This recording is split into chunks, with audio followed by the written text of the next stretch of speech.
Welcome back and thank you for staying with us here at Hot 7 TV. Independence Day 42 is only days away. However, COVID-19 has placed a major damper on the event, and so the usual activities and fanfare will not be possible. But will the pandemic stop St. Lucians from enjoying their 42nd Independence Day, or will they follow the protocols and celebrate indoors? We asked members of the public to tell us their plans for the big day. Here's what they had to say.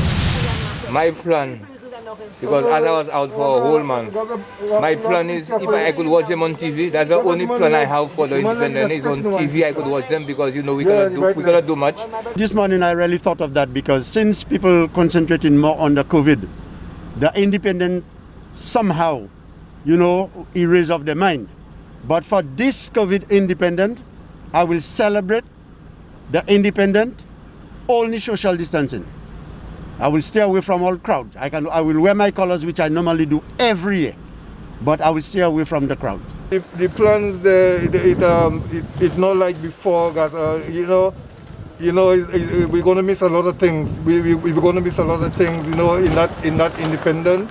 Because, a lot of people like to go and watch the parade. And, for instance, like me, so I like to go and watch my parade. Because I like to see the police parade and stuff. So, I like to see the drills. I'm looking forward for something towards having some activities around the place and stuff and things. My plans for this COVID independent, is to stay home, relax, and if I have to go out, follow the protocols, and if the curfew is from 7, find my home before 7 o'clock.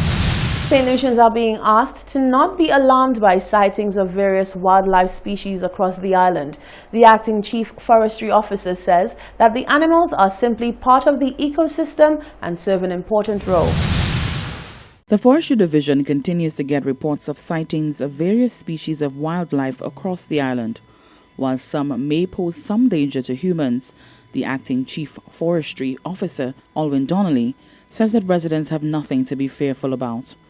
Donnelly says that the native wildlife species in particular are even more significant and should be left alone. Sometimes, we get reports of, iguana sightings. Up to yesterday, as a matter of fact, somebody from the Poale area called and reported that there was an iguana, on their farm. And the iguana, the range for our iguanas, although they mostly concentrated in the northeast. So that's around, the Louvet, the Granans, and the environs of that area.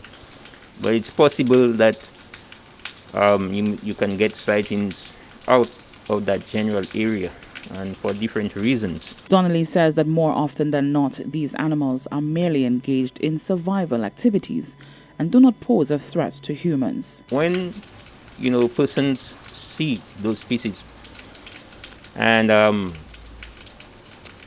they shouldn't be fearful, that the species will attack them, or the individuals at the time will attack them. They shouldn't have that fear, because more often the animals are,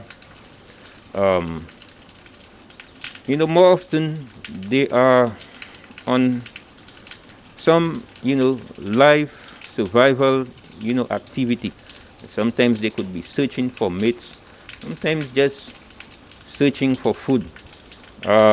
You may have the occasional ones who may be a bit disoriented, but more often they are on their life, survival activities. In recent times, videos of people posing with dead snakes have surfaced on social media. Donnelly says that these snakes are protected and should not be tampered with. If caught killing a boa constrictor, for example, one could face a $5,000 fine or 1 year imprisonment. For the Hot 7 News, Nisha Charles reporting. Although there has been an almost full reinstatement of economic activity back on island, the Castries City Council says the suspension of the flea market on Saturdays remains in full effect. Press and Communications Officer in the Office of the Mayor, Jason Hollinseed, says this move is in an effort to ensure that there continues to be adherence to the COVID-19 protocol. The decision to suspend the weekend flea market remains until further notice. This is all in an effort to maintain the social distancing protocols. We do apologize for any inconvenience, as we recognize that many vendors rely on our flea market as a source of income.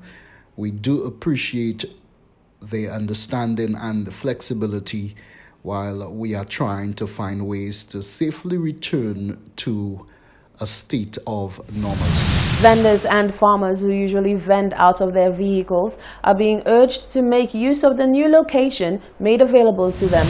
The old fire service headquarters site is being made available and should be utilized on Fridays and Saturdays until further notice to facilitate all farmers vending from their vehicles.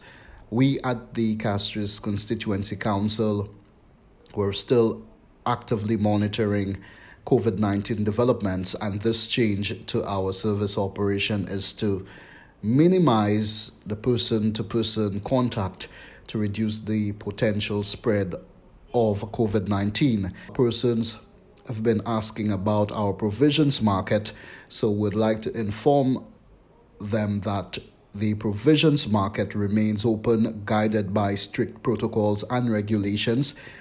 We at the council have been working closely with our market vendors to maintain that.